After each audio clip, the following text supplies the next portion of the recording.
ஓம் நம சிவாய.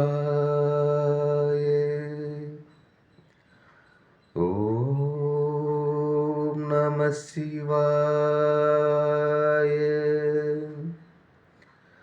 ஓம் நம சிவாய.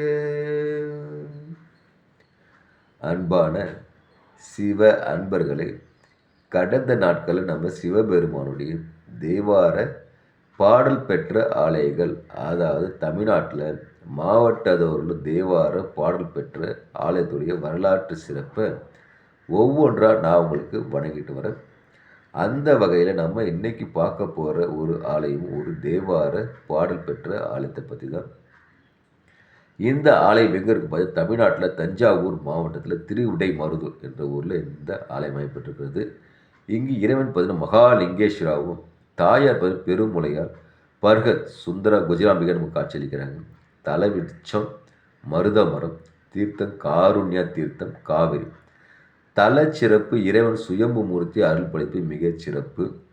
கர்நாடக மாநிலத்தில் உள்ள கொல்லூரில் உள்ள மூகாம்பிகை போல இத்தலத்தில் வீற்றிருக்கும் திருவிடைமருதூர் மூகாம்பிகை மிக சிறப்பும் கீர்த்தனையும் வாய்ந்தவர். இந்தியாவிலே பார்த்தீங்கன்னா பெல்லூர்லேயும் திருவிடைமருதூர் தான் தாய் மூகாம்பிகைக்கு சந்நிதி உள்ள சொல்லப்படுது. அது மட்டுமல்ல, சோழர்களால் கட்டப்பட்ட ஆலயம் இந்த ஆலயம். தேவார பாடல் பெற்ற 274 தலத்தில் இது 93வது தலம் சொல்லப்படுது.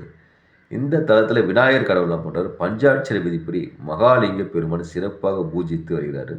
தேவகணங்கள் முறையாக கொண்டு வந்து தர அளிக்கிற பூஜை பொருளை அப்படியே விசேஷமாக இறைவன் வழிபடுறாரு. மனிதர சஞ்சாட்சியம் இல்லாத இந்த இடத்துல தமது அருட்சாட்சியில் விநாயகர் உலகத்தை ஆண்டு வருவதாக சொல்லப்படுது. இவருக்கு இது ஆடுதாலும் இங்கே எந்த காரண பேரும் இல்லை.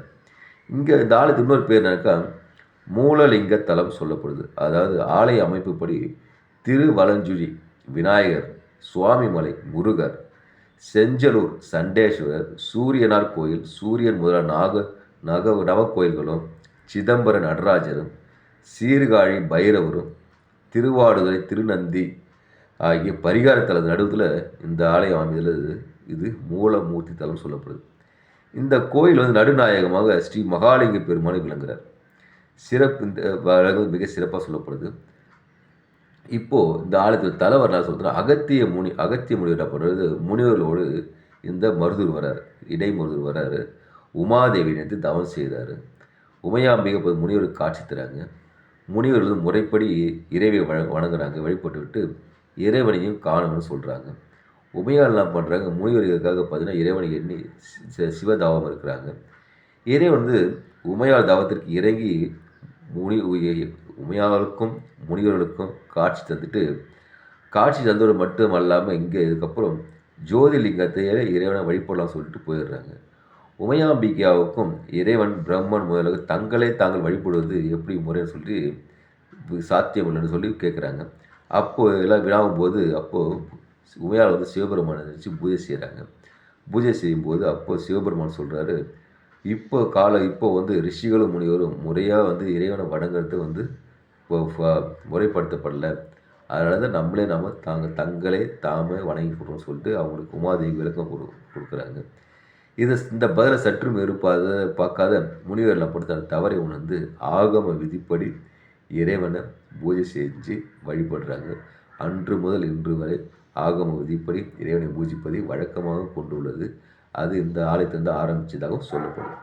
அதனால் அன்பான சிவ அன்பர்களே, வாய்ப்பு உருவாக்கிட்டு இங்கே இருக்கிற எங்கள் திருவிடைமருதூரில் மகாலிங்கேஸ்வராவும் பெருமுலையார் தாயாரையும் வணங்கி, அங்கே இருக்கிற மூகாம்பிகையும் வணங்கி இறையருள் பெற்று மூலநாதராவினுக்குரிய மகாலிங்கேஸ்வரை வணங்கி இறையருள் பெற்று இன்புற்று வாழ்க, ஈசனிலே சேர்க. ஓம் நமச்சிவாய வாழ்க, நாளந்தால் வாழ்க, இமை பொழுதும் என் நெஞ்சில் நீங்காத தாழ் வாழ்க. ஓம் நமச்சிவாய, ஓம் நமச்சிவாய, ஓம் நமச்சிவாய. அன்பையே விதைப்போம், அன்பையே அறுவடை செய்வோம். ஓம் நமச்சிவாய.